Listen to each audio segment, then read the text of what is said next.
This is Stockton.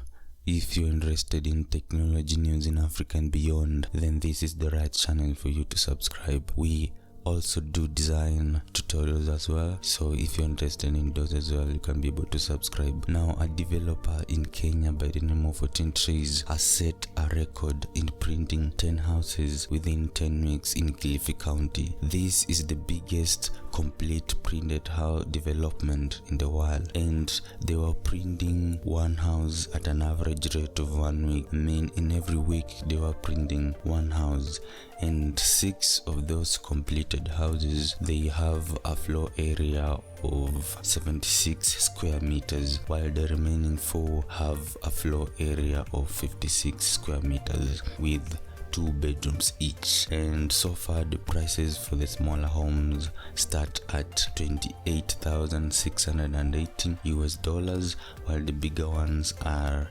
$39,000 USD. Now, the managing director for 14 Trees claimed that with 3D printing it is able to solve 2 problems for you, and one of them is when it comes to time. You can be able to complete your project on a timely manner, on a quicker time compared to the normal or traditional way of construction. And again, when it comes to the costs, because you tend to use less materials when dealing with 3D printing, and also in cost efficiency you become better, so it reduces the cost of construction compared to the traditional way of construction. You can imagine you don't have all those watu wa mkono on the site. You only have a few people to do a few things, and the printer does the whole work. So far they are planning to print up to 52 houses in Kilifi County, so we just have a small picture of the same. You can be able to watch it here, and if you like this content, of course, don't forget to like and subscribe.